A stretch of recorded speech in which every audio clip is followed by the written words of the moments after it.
Modern corporations did not invent monopoly power. They inherited a structure that predates capitalism itself. Long before stock markets, venture capital, and multinational conglomerates, Europe developed a model for organizing economic control. A model built on restricted access, structured hierarchy, coordinated pricing, pooled capital, and protected privilege. That structure did not disappear. It scaled. To understand modern corporate dominance, we have to go back nearly 1,000 years to medieval guilds. The rise of guild power in the 11th century. Beginning in the 11th and 12th centuries, as European cities expanded, craftsmen and merchants began organizing into associations known as guilds. These were not informal clubs. They were legally recognized economic institutions. In cities like Florence, Paris, London, and Lubeck, guilds regulated entire industries, from blacksmiths and masons to textile weavers and merchants. By the 14th century, major cities could have dozens, sometimes hundreds, of guilds, each controlling a defined trade. To participate in an industry, you needed approval. To grow within it, you needed permission. Guilds controlled entry. This was not merely professional organization, it was economic gatekeeping. In many cities, operating outside a guild was illegal. Unauthorized competition could result in confiscated goods, fines, or expulsion from the city. Access determined livelihood. Hierarchy as economic design. Guilds operated through strict hierarchical systems. Apprentice, journeyman, master. An apprentice would train under a master for years, often 7 or more, in exchange for room, board, and instruction. After completing training, he would become a journeyman, earning wages but lacking the right to independently open a shop. Only after producing a masterpiece, a demonstration of skill approved by guild authorities, could a journeyman become a master with full privileges. This hierarchy served multiple purposes. It controlled supply, it preserved quality standards, it created predictable career pathways, but most importantly, it restricted competition.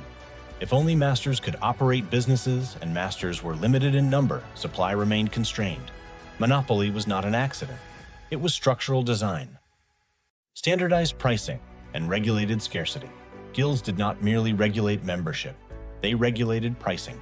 Many guilds established fixed prices for goods and services, limiting undercutting. They also restricted production volume to prevent market saturation. This was regulated scarcity.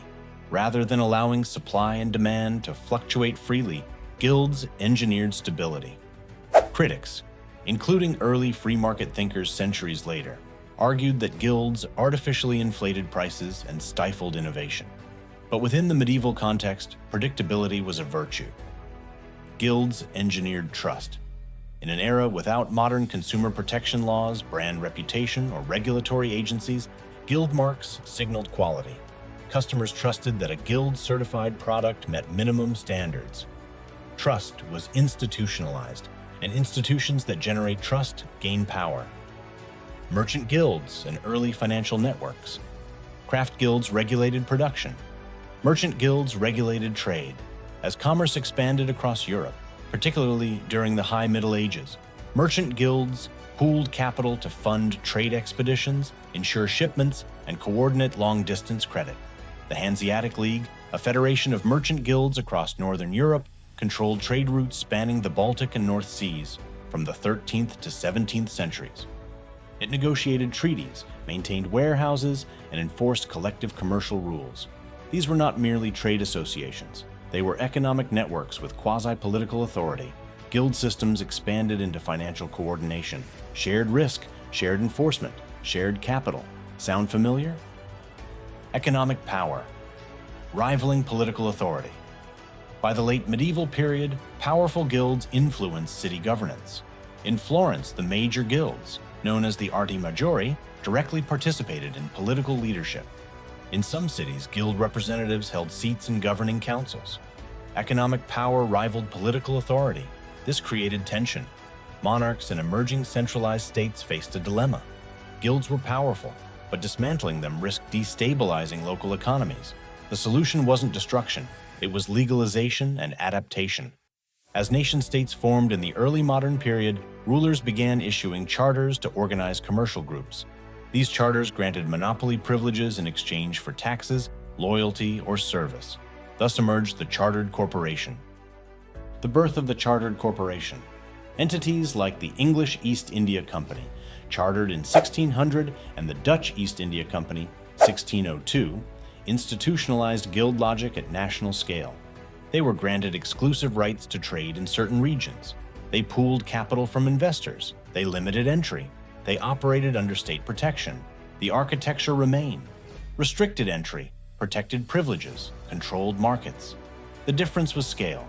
Guild logic had merged with state authority. The corporate form was born. The corporate evolution. As capitalism expanded during the Industrial Revolution, corporations evolved legally and structurally. Limited liability laws in the 19th century allowed investors to risk capital without risking personal assets. This encouraged massive capital accumulation, but the underlying incentives remained consistent with guild design: control entry, stabilize revenue, limit competition when possible, standardize output, engineer trust. Modern corporations no longer require apprenticeships or masterpieces, but they require credentials, licensing, regulatory compliance, intellectual property ownership, and capital access. Access determines power, and access remains restricted. Barriers to entry in the modern economy. Consider contemporary industries. To launch a pharmaceutical company, you need regulatory approval, massive research funding, and patent protections. To operate a bank, you need a charter and regulatory compliance. To compete in commercial aviation, you require billions in capital, infrastructure, and licensing. These barriers are not medieval, but they function similarly. They restrict entry, they limit competition, they stabilize incumbents. Even in digital markets, network effects create structural scarcity. Technology platforms grow stronger as more users join, making entry for competitors exponentially harder. When a company controls distribution channels, supply chains, or intellectual property, competition becomes constrained by design. Guilds regulated workshops, corporations regulate ecosystems. Predictability and revenue stability. Stability requires predictable revenue. Predictable revenue often requires limiting volatility, and limiting volatility often involves reducing competition. Subscription models, long-term contracts, exclusive supplier agreements, and regulatory lobbying all function as mechanisms of stabilization. Investors reward predictability. Public markets demand quarterly consistency. The blueprint works because it aligns incentives. Organized control produces stable returns. Stable returns attract capital. Capital increases scale. Scale reinforces control. Monopolistic outcomes as recurring patterns. Throughout modern history, monopolistic behavior has emerged repeatedly. Standard Oil in the late 19th century consolidated oil refining. AT&T dominated telecommunications in the early 20th century. Major tech firms today dominate digital infrastructure. Each case differs in industry and technology, but the structural pattern repeats: consolidation, barrier reinforcement, market dominance. Regulators sometimes intervene, as with antitrust laws in the United States beginning in 1890 with the Sherman Act. But consolidation pressures recur. Why? Because organized control tends toward concentration. Guilds limited competition locally. Corporations limit competition globally. The form evolves.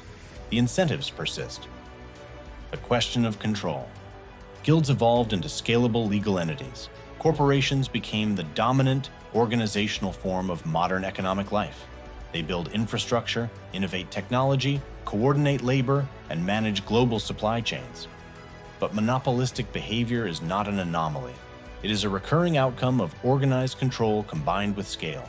When access is restricted and competition limited, power concentrates. The medieval blueprint was not erased by capitalism, it was expanded by it. The difference is magnitude. Where guilds controlled city blocks, corporations control continents. Where masters supervise workshops, executives oversee multinational networks. The architecture remains recognizable. The question is not whether organized economic power will exist. It always has. The question is who controls it next, and under what rules. If this breakdown helped you see modern corporations through a deeper historical lens, make sure to like the video and subscribe to the channel for more analyses on how past structures shape present power.